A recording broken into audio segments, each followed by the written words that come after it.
புதுச்சேரி மாநில சட்டமன்ற தேர்தல் பிரச்சாரம் விறுவிறுப்பாக நடந்து கொண்டிருக்கின்ற இந்த வேளையில் தேசிய ஜனநாயக கூட்டணியினுடைய அரசு மீண்டும் தொடர வேண்டும் என்பதற்காக தேசிய ஜனநாயக கூட்டணியில் மரியாதைக்குரிய முதலமைச்சர் திரு ரங்கசாமி அவர்களுடைய என்ஆர் காங்கிரஸ் கட்சியும் பாரதிய ஜனதா கட்சியும் கூடுதலாக எல்ஜேகே கட்சியும் இணைந்து அகில இந்திய அண்ணா திராவிட முன்னேற்ற கழகம் இவர்கள் அத்தனை பேரும் இணைந்து ஓரணியில் ஒற்றுமையாக மக்களை சந்தித்து புதுச்சேரி மாநிலத்தினுடைய வளர்ச்சி பாதையில் இன்னும் ஒரு மைல்கல்லை எட்டுவதற்காக மக்களுடைய ஆதரவை வேண்டி தேர்தல் பரப்புரையை மேற்கொண்டு வருகிறோம். புதுச்சேரியை பொறுத்தவரை கடந்த 5 வருடங்களாக பாரத பிரதமர் நரேந்திர மோடி அவர்களுடைய எண்ணற்ற திட்டங்களை மிக சிறப்பாக செயல்படுத்திய ஒரு மாநிலமாக இருந்து வருகிறது. பெண்களுக்கான மாதாந்திர உதவித்தொகை, கைம்பெண்களுக்கான உதவித்தொகை, சீனியர் சிட்டிசன், ஆதரவற்றோர், சமுதாயத்தினுடைய விளிம்பு நிலையில் இருக்கக்கூடிய மக்களுக்கான பல்வேறு நலத்திட்டங்கள் மிக குறைவான காலத்தில் நேரடியாக எந்த ஃபில்பரேஜும் இல்லாம ஒரு பைசா கூட இடையில எங்கேயும் போகாம நேரடியாக அவர்களுக்கு சென்று சேர்கின்ற திட்டம் என்பது புதுச்சேரியிலே மிக சிறப்பாக நடைபெற்றுக் கொண்டு வருகிறது. மத்திய அரசாங்கத்தினுடைய மிக முக்கியமான திட்டங்கள் எல்லாமே, அதிலும் புதுச்சேரியை சார்ந்த பெண்கள் அவர்களுடைய அதிகாரத்திற்காக கௌரவத்திற்காக உருவாக்கப்பட்ட திட்டங்கள் எல்லாமே 100% இலக்கு என்பதை நோக்கி வெற்றிகரமாக பணியாற்றியது தேசிய ஜனநாயக கூட்டணி அரசு. புதுச்சேரி இன்னும் வளர்ச்சி பெற வேண்டும், இந்த மக்களுடைய வாழ்க்கை தரம் என்பது உயர்வடைய வேண்டும், பெண்கள் தங்களுடைய அங்கீகாரத்தை பெறுவதற்கான வாய்ப்புகளை உருவாக்க வேண்டும், அவர்களுக்கு ஒரு பாதுகாப்பான சூழ்நிலையை உருவாக்க வேண்டும். பல்வேறு லட்சிய கனவுகளோடு மக்களுடைய நம்பிக்கையை பெற்றிருக்கக்கூடிய இந்த அரசு மீண்டும் தொடர்வதற்கான வாய்ப்பு என்பதுதான் அதிகமாக இருக்கிறது. ஏனென்றால் புதுச்சேரி மாதிரியான சிறிய மாநிலங்கள் தங்களுடைய பல்வேறு திட்டங்களை நிறைவேற்றுவதற்கு மத்திய அரசாங்கத்தினுடைய உதவி எப்போதும் அவசியம். புதுச்சேரி மாநிலத்தினுடைய வளர்ச்சி தொடர வேண்டும் என்றால் மத்திய அரசாங்கத்தினுடைய உதவி இன்னும் ஆயிரக்கணக்கான கோடி ரூபாய்களை இங்கு கொட்டி கொடுப்பதற்கு பிரதமர் மோடி தயாராக இருக்கிறார். இந்த வளர்ச்சி பயணம் தடைபடாமல் இருப்பதற்கு இந்த அரசாங்கம் தொடர வேண்டும். இதை முன்னிறுத்தி தேசிய ஜனநாயக கூட்டணியினுடைய வேட்பாளர்களுக்கு நாங்கள் பரப்புரையை மேற்கொண்டு வருகிறோம். தேசிய மகளிரணி தலைவர் என்கின்ற முறையிலே எங்கள் மகளிரணியை சார்ந்த சகோதரிகள் அத்தனை பேரும் கடுமையாக உழைத்துக் கொண்டிருக்கிறார்கள். ஒவ்வொரு வீட்டிலே இருக்கக்கூடிய பெண்களை தொடர்பு கொள்கிறார்கள். ஒவ்வொரு விவசாய பெண் தொழிலாளர்களிடமும் மத்திய அரசாங்கத்தினுடைய 125 நாள் புதிய வேலை வாய்ப்புகளுடைய திட்டத்தை பற்றியெல்லாம் அவர்களிடம் உரையாடுகிறார்கள். அவர்களுக்கு ஒரு சுதந்திரமான பாதுகாப்பான சூழலை உருவாக்குவதற்கு சட்டம் ஒழுங்கு சரியாக பராமரிக்கப்பட வேண்டும். இவையெல்லாம் வளர்ச்சியினே மிக முக்கியமான அம்சங்களாக பார்க்கப்படுவது. எங்கள் மகளிரணி சகோதரிகள் பெண்களை மையப்படுத்தி இருக்கக்கூடிய திட்டங்களை பற்றியும் பெண்களுக்கான வாய்ப்புகள் வளர்ச்சிகளை உருவாக்குவதை பற்றிய எங்களுடைய தொலைநோக்கு பார்வையோடு கூடிய கொள்கை முடிவுகளை பற்றியும் ஆக்கப்பூர்வமான பணிகளை செய்து கொண்டிருக்கிறார்கள். அவர்களுக்கும் இந்த நேரத்தில் என்னுடைய பாராட்டுக்களை தெரிவித்துக் கொள்கிறேன். உங்கள்கிட்ட ஏதாவது கேள்விகள் இருந்தா சொல்லுங்க. அதற்கு முன்பாக தேசிய ஜனநாயக கூட்டணிக்கு எதிராக புதுச்சேரியிலே இண்டி கூட்டணிங்கிற பேர் மட்டும்தான் இருக்குது, ஆனா கூட்டணி கிடையாது. எந்த அளவிற்கு காங்கிரசும் திராவிட முன்னேற்ற கழகமும் கம்யூனிஸ்டும் மக்களை ஏமாற்றிக் கொண்டிருக்கிறார்கள் என்பதற்கு புதுச்சேரி என்பது சிறந்த உதாரணம். ஏனென்றால் கேரளாவிலையும் தேர்தல் நடக்குது. நான் கோயம்புத்தூர் தான், கோயம்புத்தூரோட பார்டர் பாலக்காடு அந்த பக்கம். இந்த பக்கம் கோயம்புத்தூர்ல வாளையாறுல 2 பேரும் ஒன்னா சேர்ந்து ஓட்டு கேட்கறாங்க. அந்த பக்கம் வாளையாரோட செக் போஸ்ட் அந்த பக்கம் போனா காங்கிரஸ் கம்யூனிஸ்ட் ஒருத்தர் திட்டிட்டு இருக்காங்க. இங்க புதுச்சேரியில அதை வேற ஒரு படி மேல போயிடுச்சு. ஒரே தொகுதியில 2 கட்சி வேட்பாளர்கள், யார் சொல்றத கேட்கறது கிடையாது. எந்த விதமான ஒருங்கிணைப்பு இல்லாத, எந்த விதமான ஒற்றுமை இல்லாத இந்த இண்டி கூட்டணிக்கு வாக்களிப்பது என்பது புதுச்சேரி மக்கள் தங்களுடைய தலையில் தாங்களே மண்ணள்ளி போடுவதற்கு சமம். இந்த இண்டி கூட்டணியினுடைய அத்தனை வேட்பாளர்களையும் புறம் தள்ள வேண்டும். இம்மாதிரியான சிறிய மாநிலத்தில் கூட இவர்களால் ஒற்றுமையாக செயல்பட முடியவில்லை என்றால் இவர்களால் எப்படி இந்த மாநிலத்தை வளர்ச்சி பாதைக்கு எடுத்துச் செல்ல முடியும்? இதையெல்லாம் மையப்படுத்தி எங்களுடைய தேர்தல் பரப்புரை நிகழ்ந்து கொண்டிருக்கிறது. எங்களுடைய வேட்பாளர்கள் எந்த அளவிற்கு மக்கள் பணிகளில் ஒன்று இருக்கிறார்கள், மக்களுடைய பிரச்சனைகளை புரிந்து கொள்வதற்கும் செயலாக்குவதற்கும் ஆக்கப்பூர்வமாக செய்து கொண்டிருக்கிறார்கள் பணிகளை அப்படிங்கறதெல்லாம் நாங்கள் எங்களுடைய வாக்காளர்களுக்கெல்லாம் தெரிவித்துக் கொண்டிருக்கிறோம். உங்களோட கேள்வி இருந்தா சொல்லுங்க.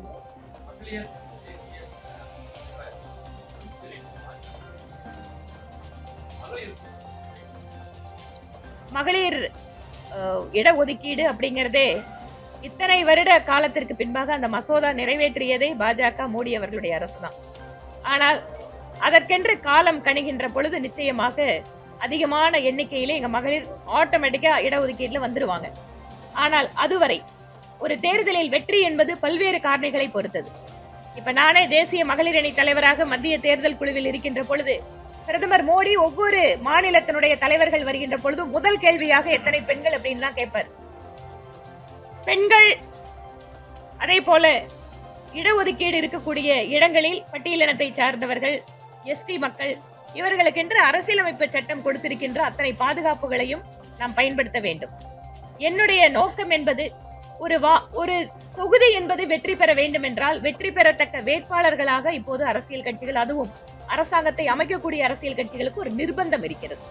அதை புரிந்து கொண்டு இங்கு எம்எல்ஏவாக ஆண்களுக்கு எல்லாருக்கும் வாய்ப்பு, பெண்களுக்கு இல்லைன்னா கூட நியமன எம்எல்ஏக்கள்ல எங்களுக்கு வாய்ப்பு இருக்கு.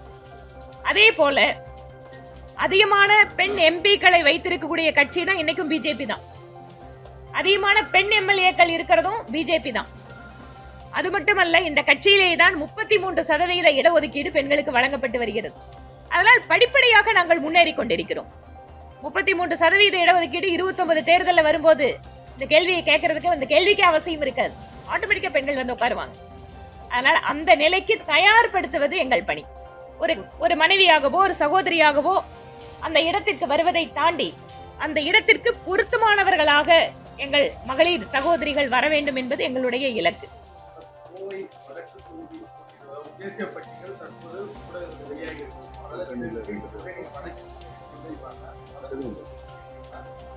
புதுச்சேரியில இந்த கேள்வி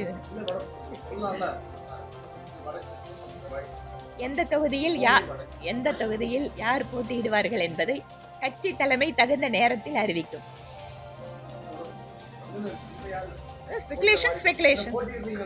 தெரியாது, கட்சி முடிவெடுக்கும்.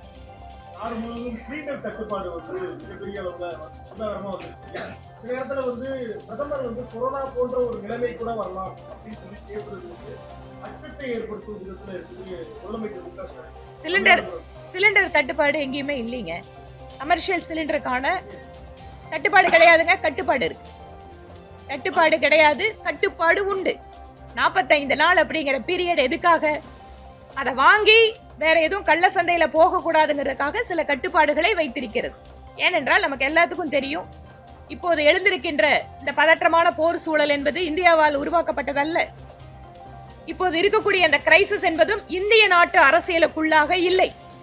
இது புற காரணிகளால், குளோபல் இஷ்யூனால வந்திருக்கக்கூடிய ஒரு நிலைமை. இதைத்தான் அனைத்து கட்சி கூட்டத்தில் பிரதமர் விளக்கினார். நான் முடிச்சிடுறேன். ஆக இந்தியாவிற்கு வெளியே இருக்கக்கூடிய ஒரு காரணத்தால நம்ம நாட்டுக்குள்ள பிரச்சனை வருகின்ற பொழுது அனைவரும் ஒன்று சேர்ந்து அதை எப்படி சமாளிக்க வேண்டும் என்பதற்காக அனைத்து கட்சிகளுக்கும் பிரதமர் விளக்கி இருக்கிறார்.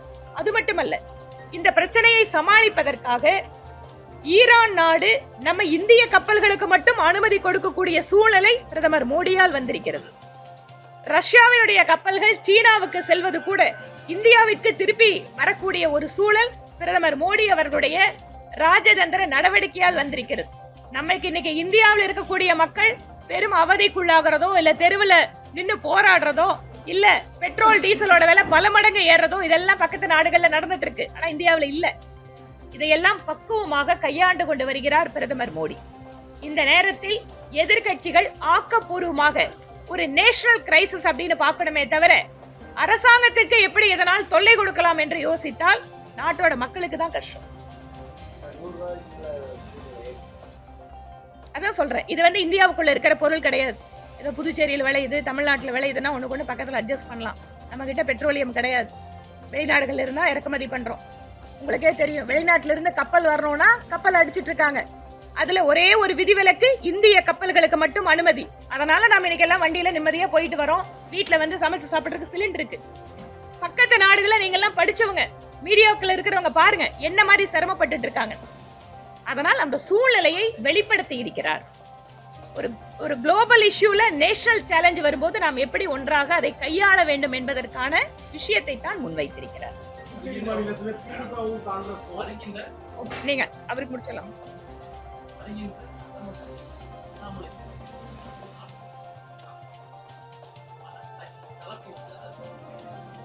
சொல்லுவாங்க, தகுந்த நேரத்துல சொல்லுவாங்க. கொஞ்சம் வெயிட் பண்ணுங்க. என்ன இல்லைங்க, அது என்னோட விருப்பத்தை நான் சொல்றேன். ஏனென்றால் அவர் கட்சியில் இணைந்த போது அவர் எங்கள் பகுதிக்காரர். ரொம்ப ஆர்வத்தோடு அவருடைய கட்சி நுழைவை ஆதரித்தவள் நான். அது கூட அவர் மாநில தலைவராக இருந்த போது ஒன்றாக பயணித்திருக்கோம். ஒரு துடிப்பான செயல்மிக்க தலைவர். அவர் தேர்தலில் போட்டியிடணுங்கிறது என்னோட விருப்பம்னு சொல்லிடுறேன். அவர் கடிதத்தை வெளியில கொடுத்தாரா சொல்றேன். அவர் என்ன சொன்னார் கூடவே, கட்சி சொன்னால் கேட்பேன்னு சொல்லியிருக்கேன். கட்சி முடிவு எடுக்கட்டும், பார்ப்போம். கட்சி முடிவு எடுக்கட்டும். அவரோட விருப்பத்தை அவர் சொல்லியிருக்காரு. ஏன் விருப்பத்தை நான் சொல்றேன்? கட்சி முடிவு எடுக்கட்டும்.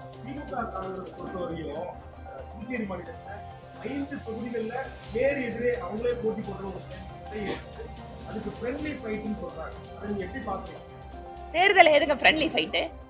ரெண்டு பேரும் ஒண்ணு கொண்டு அட்ஜஸ்ட் பண்ணிக்குவாங்களா? ரெண்டு பேரோட வாக்கியம் அப்புறமா எலெக்ஷன் கமிஷன் ஒன்னா சேர்த்துக்கொண்டு சொல்லுவாங்களா? ஃப்ரெண்ட்லி ஃபைட்ல லாஜிக்கே இல்லாம மக்களை ஏமாத்த முடியுங்கிறதுல இதெல்லாம் ஒரு பதில். இது ஃப்ரெண்ட்லி ஃபைட்டா? எலெக்ஷனுங்க நிச்சயமாங்க. இங்க திமுக காங்கிரஸ் பிரிஞ்சிருக்காருல்ல, சேர்ந்திருந்தாலே எங்களுக்கு தான் சாதகம். இதுல என்ன சந்தேகம்? அண்ணன் தான் எல்லா கேள்வியும் கேட்கிறாரு, வேற யாரும் கேள்வி இல்லையா?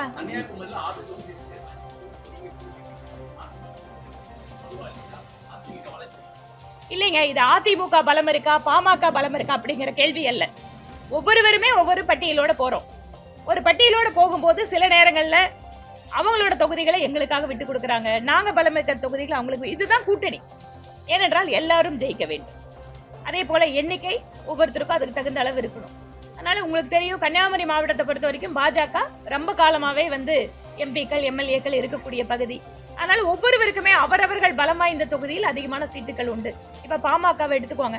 பாமக பாத்தீங்கன்னா அவர்களோட ஸ்ட்ராங் பேஸ்ல தான் எல்லா தொகுதியுமே எடுத்திருக்காங்க.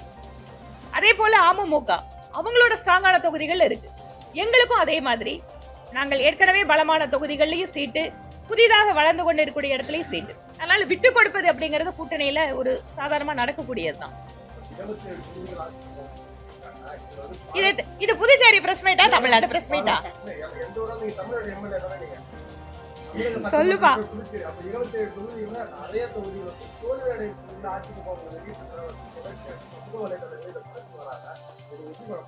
வேண்டுமென்று திமுக எங்களோட தொண்டர்களோட மன உறுதியை குலைக்கிறதுக்காக இந்த மாதிரி ஒரு முயற்சியை மேற்கொள்றாங்க. இது ஒண்ணு உங்களுக்கு புதுசு இல்ல. கையில மீடியா வச்சிருக்காங்க, பணம் வச்சிருக்காங்க, இந்த வேலையெல்லாம் பண்ணுவாங்க. ஆனா எல்லாத்தையும் தாண்டி எங்கள் கட்சியினுடைய தொண்டர்கள் உறுதியாக இருக்கிறார்கள். மக்கள் எங்களுக்கு வாக்களிக்க காத்து கொண்டு இருக்கிறார்கள். இதுவரை இல்லாத அளவிற்கு இரட்டை இலக்கத்தில் எங்கள் எம்எல்ஏக்கள் சட்டப்பேரவைக்குள் நுழைவார்கள்.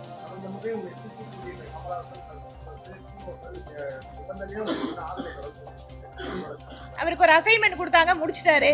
அவரோட அசைன்மெண்ட்டுக்கு என்ன கொடுக்கணுமோ டெல்லியில கொடுத்துறாங்க, அவ்வளவுதான். அவரை நம்பி பின்னால போனவெல்லாம் தெருவில் நிக்கிறாங்க. அதாங்க ஒரு கட்சி தலைவர் கட்சியை ஆரம்பிக்கிறாரு, ஆயிரக்கணக்கில் அவர் பின்னாடி போறாங்க. அந்த கட்சிக்கு லட்சக்கணக்கில் பணத்தை செலவு பண்றாங்க. கூட போய் நின்று 5 வருஷம் உழைச்சதுக்கு அப்புறம் அவர் மட்டும் எம்பி ஆயிட்டு இருக்கிற கூட இருக்கிறவனெல்லாம் தியாகம் பண்ணுங்கிறாரு. இதுக்கு பேரு தியாகமா? கமல் செய்தது தியாகம் அல்லங்க, துரோகம். தன்னுடைய கட்சிக்காரர்களுக்கும் வாக்களித்தவர்களுக்கும் துரோகம் செய்திருக்கிறார். நன்றிங்க. பிரச்சாரத்துக்கு போனோம்பா. கட்சி தலைமை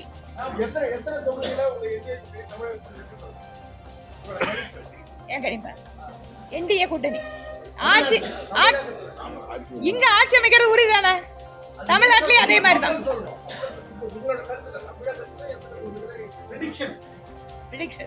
ஒரு 10 நாள் கழிச்சு வாங்க. அனைவா 200க்கு மேல இருக்கும். நாங்க சொல்லலாம். இப்பதாங்க இன்ஜின் ஸ்டார்ட் ஆயிருக்கு. போக போக பாருங்க.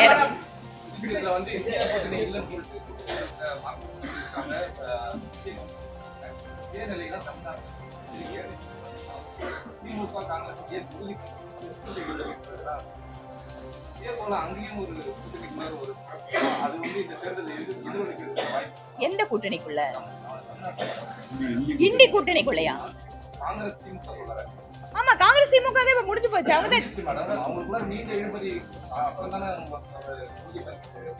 அது என்னன்னு கேட்டாங்க, ஜெயிக்கக்கூடிய கட்சிகள் அவங்களுக்கான தொகுதி பங்கீடுனா பரவாயில்ல. அங்க வந்து அறிவாலயம் பக்கம் போறவங்க எல்லாம் திமுக கூட்டணிக்குள்ள கூட்டணி சேர்த்துட்டு நாங்க பலம் சொல்லிட்டு இருந்தா அப்படிதான் ஆகும். யாரு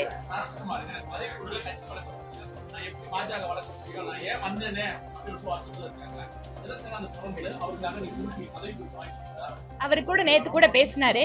அப்ப அவர்கிட்ட எக்ஸ்பிளைன் பண்ணோம். ஏன்னா தேசிய பொறுப்புகள் அப்படிங்கிறது தேசிய தலைவர் அறிவிச்சதுக்கு அப்புறம் தான் பண்ண முடியும். ஒரு தலைவர் இல்லாம தேசிய பொறுப்புகள் பண்ண முடியாது.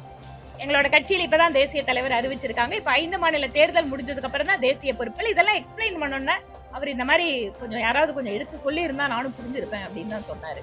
நம்ம மரியாதைக்குரிய ஒரு தலைவர் அவரு. தன்னுடைய கட்சியவே வந்து ஒட்டுமொத்தமாக பாஜகவை நினைத்துக் கொண்டு எங்களுடன் மிக சிறப்பாக பயணம் செய்து கொண்டிருக்கிற எந்த ஒரு பணிகள் கொடுத்தாலும் கூட உடனடியாக செய்து முடிப்பவர். அவருக்குன்னு சில ஆதங்கத்தை வந்து தலைவர்கள் கிட்ட பேசியிருக்காரு. தலைவர்கள் நிச்சயமா அதை கவனிப்பாங்க.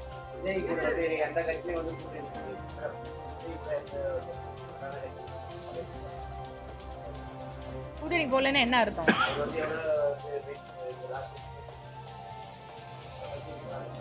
எப்படி பாக்குறதுங்க? புதுசா ஒரு கட்சி ஆரம்பிச்சிருக்காரு. கூட்டணினா என்ன, அரசியல் என்னன்னா இந்த தேர்தலை கத்துக்கிட்டோம்.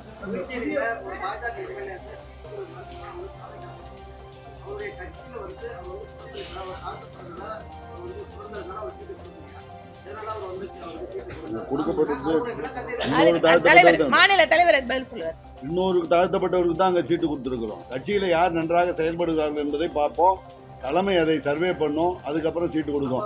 அங்க கொடுத்துக்கிறது இன்னொரு தாழ்த்தப்பட்டவர் தான் கொடுத்திருக்கிறோம். பட்டியலின தலைவருக்கு தான் கொடுத்திருக்கிறோம் சீட்டு. அதனால அது தவறான பிரச்சாரம். தயவு செய்து புறந்தள்ள வேண்டும். ஏங்க அவர் கட்சி பிடிக்கலன்னு போயிட்டாருல, விட்டுருங்க. நான் என்ன சொல்றேன், எல்லா கட்சியிலயும் சீட்டு கொடுக்காதவங்க, சீட்டு கிடைக்காதவங்க, இந்த மாதிரி சில சார் ஒருத்தவங்களுக்கே வாய்ப்பு கொடுக்க மாட்டாங்க சார். மாற்றி தான் கொடுப்பாங்க. கட்சியில தேசிய கட்சியில ஒருவருக்கு ஒரு தடவை வாய்ப்பு. நான் நாமினேட் எம்எல்ஏ வந்தா உடனே ரிசைன் பண்ண சொல்லி அதை இன்னொருத்தவங்களுக்கு கொடுத்தாங்க. அந்த மாதிரி எங்களுடைய கட்சிகளிலே வந்து மாற்றி தான் கொடுப்பாங்க. சுழற்சி முறையில் தான் கொடுப்பாங்க. இப்போ கட்சிக்கு வந்து பதவி கிடைக்கலன்னா அடுத்த கட்சிக்கு போயிட்டா அதை எப்படி நம்ம நல்லவங்கன்னு சொல்ல முடியும்? நீங்க உங்களோட கேள்வி ஏதா இருக்கமா சொல்லுங்கம்மா.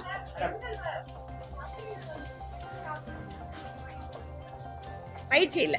இந்திய கூட்டணி 2 பேர் இருக்கும்.